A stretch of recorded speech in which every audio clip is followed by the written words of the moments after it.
America ও ইসরায়েলের সঙ্গে ইরানের যে সংঘর্ষ চলছে তার প্রেক্ষিতে বারে বারে উঠে আসছে বিশ্বব্যাপী জ্বালানি সংকটের জল্পনা। এক্ষেত্রে ভারতের কাছেও কত জ্বালানি মজুত রয়েছে সেই প্রশ্ন উঠতে শুরু করেছে কোনো কোনো মহলে। তবে সম্প্রতি প্রকাশিত এক সরকারি প্রতিবেদনে উঠে এসেছে গুরুত্বপূর্ণ তথ্য। সরকারি এই রিপোর্ট অনুযায়ী বর্তমানে ভারতের কাছে মোট মিলিয়ে 250 মিলিয়ন ব্যারেলেরও বেশি অপরিশোধিত তেল এবং পরিশোধিত পেট্রোলিয়াম পণ্যের মজুত রয়েছে। যদি সহজ করে বলা হয় তাহলে এই পরিমাণ তেল দাঁড়ায় প্রায় 4000 কোটি লিটার। এই বিপুল পরিমাণ জ্বালানি মজুতের কারণে ভারতের পুরো সরবরাহ ব্যবস্থাকে ধরে রাখা সম্ভব 7 থেকে 8 সপ্তাহ পর্যন্ত। অর্থাৎ আন্তর্জাতিক বাজারে বড় ধরনের কোনো সমস্যা বা সরবরাহে হঠাৎ বিঘ্ন ঘটলেও দেশের জ্বালানি সরবরাহ তাৎক্ষণিকভাবে বন্ধ হয়ে যাবার কোনো আশঙ্কা নেই। এই মজুত শুধুমাত্র একটা জায়গায় রাখা নেই, দেশের বিভিন্ন গুরুত্বপূর্ণ স্থানে অত্যন্ত পরিকল্পিতভাবেই জ্বালানি সংরক্ষণ করা হয়েছে। ভারতের কৌশলগত ভূগর্ভস্থ তেল সংরক্ষণ কেন্দ্র রয়েছে কর্ণাটকের ম্যাঙ্গালোর, পোদুর এবং অন্ধ্রপ্রদেশের বিশাখাপত্তনমে। এই জায়গাগুলোতে বিশাল আকারের ভূগর্ভস্থ গুহার মতো কাঠামোর মধ্যে তেল জমা রাখা হয়। এই ধরনের ভূগর্ভস্থ সংরক্ষণ ব্যবস্থায় বড় সুবিধে হলো এগুলো অনেক বেশি নিরাপদ এবং দীর্ঘমেয়াদে তেল সংরক্ষণের জন্য অত্যন্ত কার্যকর। এছাড়াও দেশের বিভিন্ন স্থানে মাটির ওপর বড় বড় স্টোরেজ ট্যাঙ্ক, বিস্তৃত পাইপলাইন নেটওয়ার্ক এবং সমুদ্রের ওপরে থাকা অফশোর জাহাজেও জ্বালানি সংরক্ষণ করা হয়। সব মিলিয়ে বলা যায় ভারতের জ্বালানি মজুত একটা বড় এবং বহুস্তরীয় ব্যবস্থার মাধ্যমে পরিচালিত হয়। রিপোর্টে আরও একটা গুরুত্বপূর্ণ বিষয় উল্লেখ করা হয়েছে, যেখানে বলা হয়েছে ভারতের জ্বালানি সংগ্রহের নীতি সম্পূর্ণভাবে জাতীয় স্বার্থকে সামনে রেখেই নির্ধারণ করা হয়। গত এক দশকে ভারতের তেল আমদানির উৎসে বড় পরিবর্তন এসেছে। প্রায় 10 বছর আগে ভারত মাত্র 27টা দেশ থেকে তেল আমদানি করত, কিন্তু এখন সেই সংখ্যা বেড়ে দাঁড়িয়েছে 40। অর্থাৎ ভারত এখন অনেক বেশি বৈচিত্র্যময় উৎস থেকে তেল সংগ্রহ করছে। এই বৈচিত্র্যই ভারতের জ্বালানি নিরাপত্তাকে আরও শক্তিশালী করেছে। বিশ্বে তেল সরবরাহ ব্যবস্থা একটা অত্যন্ত গুরুত্বপূর্ণ পথ হলো স্ট্রেট অফ হরমুজ। মধ্যপ্রাচ্যের এই সামুদ্রিক পথ দিয়ে বিশ্বের বিপুল পরিমাণ তেল পরিবহন করা হয়। অনেকেই মনে করেন ভারত হয়তো পুরোপুরি এই পথের ওপর নির্ভরশীল, কিন্তু বাস্তবে ছবিটা কিছুটা আলাদা। সরকারি তথ্য অনুযায়ী বর্তমানে ভারতের মোট তেল আমদানির প্রায় 40% স্ট্রেট অফ হরমুজ দিয়ে আসে। অন্যদিকে বাকি 60% তেল আসে অন্য পথ দিয়ে। এই তেল আসে রাশিয়া, পশ্চিম আফ্রিকা, আমেরিকা মহাদেশ এবং মধ্য এশিয়ার বিভিন্ন দেশ থেকে। এর ফলে কোনো একটা সামুদ্রিক পথ বা অঞ্চলে সমস্যা দেখা দিলেও ভারতের জ্বালানি সরবরাহ পুরোপুরি থেমে যাওয়ার সম্ভাবনা খুব কম। রিপোর্টে এটাও বলা হচ্ছে একটা সময় ছিল যখন ভারতের জ্বালানি নিরাপত্তা অনেকটাই নির্ভর করত একটিমাত্র গুরুত্বপূর্ণ সামুদ্রিক পথের ওপর, কিন্তু এখন সেই সময় বদলে গেছে। এখন যদি কোনো একটা পথ দিয়ে সরবরাহের সমস্যা দেখা দেয় তাহলে সেটাকে সরাসরি জ্বালানি সংকট বলা হয় না, বরং সেটাকে বলা হয় ম্যানেজড সোর্সিং অ্যাডজাস্টমেন্ট, অর্থাৎ বিকল্প উৎস থেকে তেল সংগ্রহের মাধ্যমে পরিস্থিতি সামাল দেওয়া। এবার আসা যাক ভারতের তেল আমদানির সব থেকে বড় উৎসের কথায়। 2026 সালের ফেব্রুয়ারি মাস পর্যন্ত তথ্য অনুযায়ী রাশিয়া এখনও ভারতের সব থেকে বড় অপরিশোধিত তেলের সরবরাহকারী দেশ। গত 3 বছরে আন্তর্জাতিক রাজনীতি এবং বিভিন্ন ভূ রাজনৈতিক চাপের কারণে রাশিয়ার তেল নিয়ে বিশ্বজুড়ে নানা আলোচনা হয়েছে, কিন্তু সেই পরিস্থিতির মধ্যেও ভারত নিজের নীতি বজায় রেখেছে। সরকারি রিপোর্টে স্পষ্টভাবে বলা হয়েছে ভারত কখনো কোনো দেশের অনুমতির ওপর নির্ভর করে রাশিয়ার তেল কেনেনি।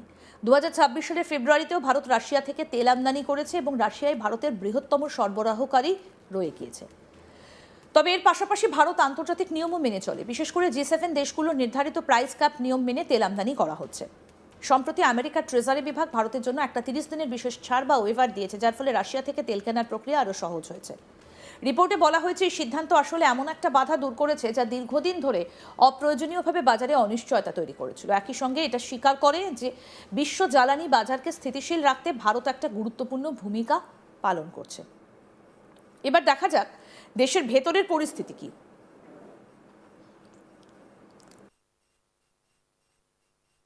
ভারত এখন শুধু তেল আমদানির উপর নির্ভর করছে না, ধীরে ধীরে বিকল্প জ্বালানির ব্যবহারও বাড়ানো হচ্ছে। এর মধ্যে অন্যতম গুরুত্বপূর্ণ উদ্যোগ হলো 20% ইথানল ব্লেন্ডিং প্রোগ্রাম। এই কর্মসূচির আওতায় পেট্রোলের সঙ্গে ইথানল মিশিয়ে ব্যবহার করা হয়। এর ফলে প্রতি বছর প্রায় 44 মিলিয়ন ব্যারেল অপরিশোধিত তেলের সমপরিমাণ জ্বালানি সাশ্রয় হচ্ছে। অর্থাৎ এই উদ্যোগ ভারতের আমদানি নির্ভরতা কমাতে বড় ভূমিকা রাখছে। ভারতের তেল পরিশোধন শিল্পও দ্রুত বাড়ছে। বর্তমানে দেশের মোট রিফাইনিং ক্ষমতা বছরে 258 মিলিয়ন মেট্রিক টন। অন্যদিকে দেশের বার্ষিক চাহিদা প্রায় 210 থেকে 230 মিলিয়ন মেট্রিক টন। অর্থাৎ ভারতের রিফাইনিং ক্ষমতা এখন দেশের নিজের চাহিদার থেকেও বেশি। এই অতিরিক্ত ক্ষমতার কারণেই ভারত আন্তর্জাতিক বাজারেও গুরুত্বপূর্ণ ভূমিকা পালন করতে পারছে। বিশেষ করে যখন ইউরোপে রাশিয়ার তেলের ওপর নিষেধাজ্ঞা জারি হয়েছিল, তখন ইউরোপে জ্বালানি ঘাটতি তৈরি হয়। সেই সময় ভারতীয় রিফাইনারিগুলো সেই ঘাটতি পূরণে গুরুত্বপূর্ণ ভূমিকা নিয়েছিল। রিপোর্টে আরও বলা হয়েছে, ভারতের রিফাইনারিগুলো কোনো একটা নির্দিষ্ট দেশের তেলের ওপর নির্ভর করে না, অর্থাৎ তারা বিভিন্ন ধরনের অপরিশোধিত তেল ব্যবহার করে পরিশোধন করতে পারে। এই নমনীয়তা বা ফ্লেক্সিবিলিটি ভারতের জ্বালানি নিরাপত্তার অন্যতম বড় শক্তি।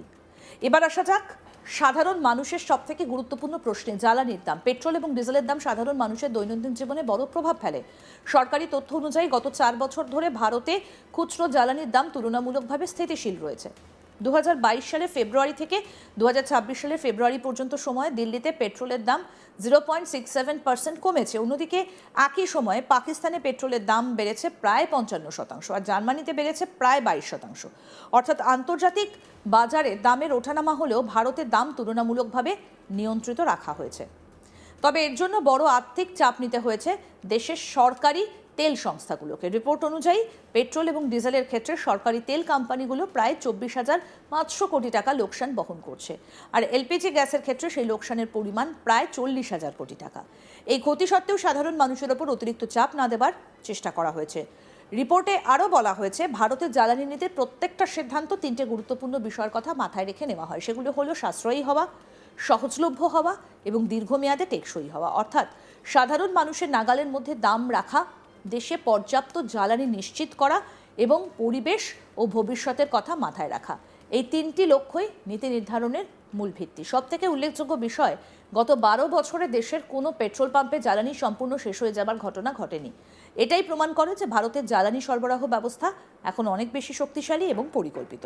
সব মিলিয়ে বলা যায়, ভারতের জ্বালানি নিরাপত্তা এখন আর শুধুমাত্র একটা উৎস বা একটা পথের ওপর নির্ভর করে না, বরং এটা একটা বহুমুখী, বৈচিত্র্যময় এবং কৌশলগতভাবে পরিকল্পিত ব্যবস্থা, যা আন্তর্জাতিক অনিশ্চয়তার মধ্যেও দেশের জ্বালানি সরবরাহকে স্থিতিশীল রাখতে সক্ষম।